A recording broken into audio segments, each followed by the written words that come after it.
On this holiest day, we celebrate the core of our faith, the resurrection of Jesus. Faith in Jesus is possible because of the resurrection.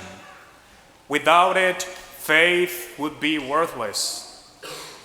The resurrection of Jesus was necessary in order to bring to fulfillment God's plan of salvation.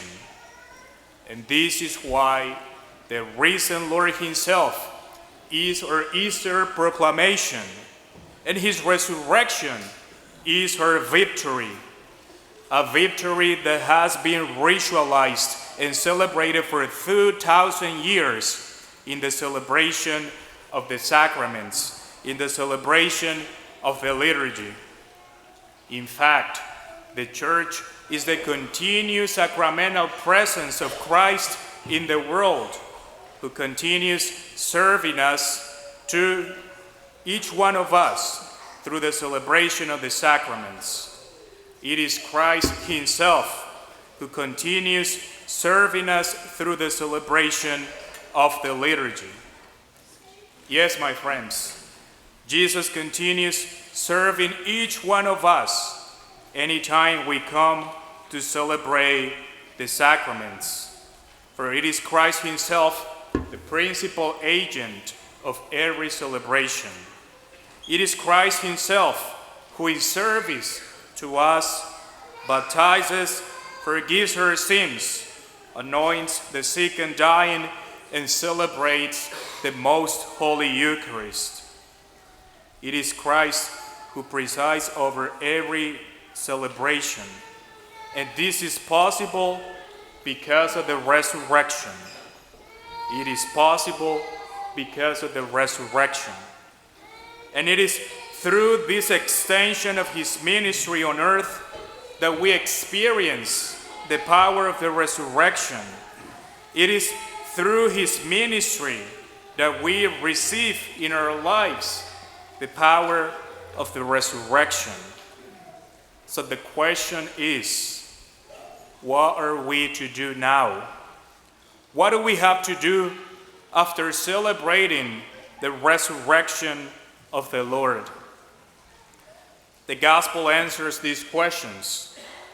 What we need to do is to remember.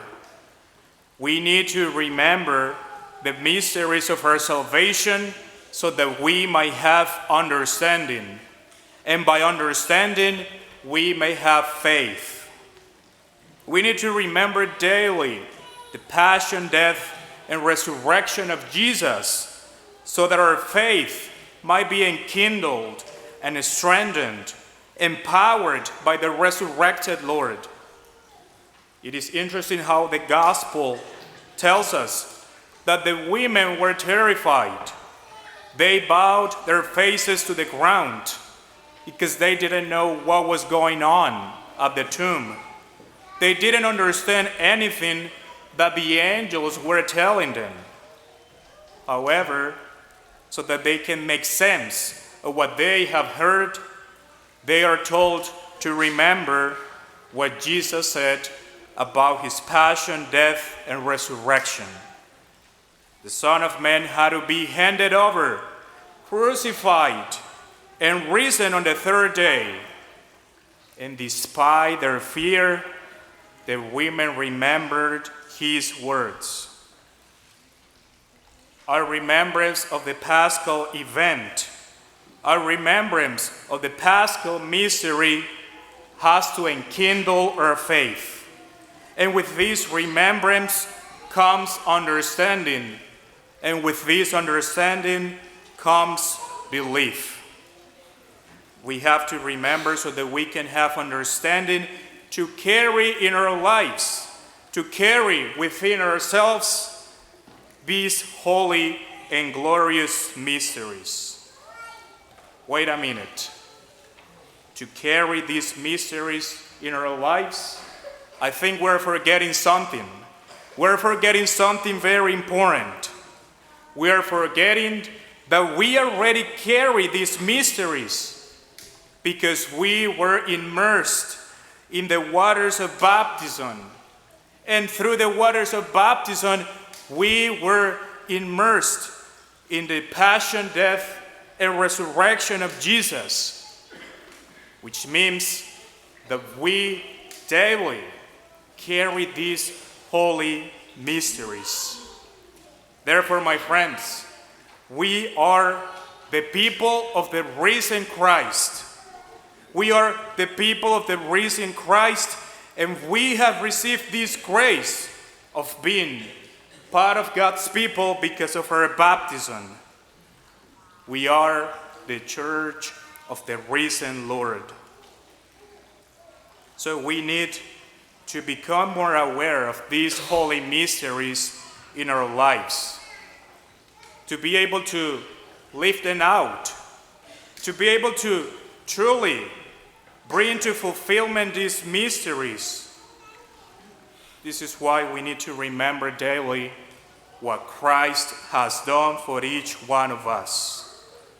We need to remember daily the resurrection of Christ so that we may have understanding and faith. My friends, we are the Church of Holy Week. And let me clarify something. We are the Church of Holy Week not because on this day people come from all over to partake in our celebrations, but because during these days that we remember the passion, death, and resurrection of Jesus, we are invited to renew our faith and to carry these mysteries in our lives every single day of our lives, every single day of the year. Happy Easter. Happy Easter to all of you, my friends.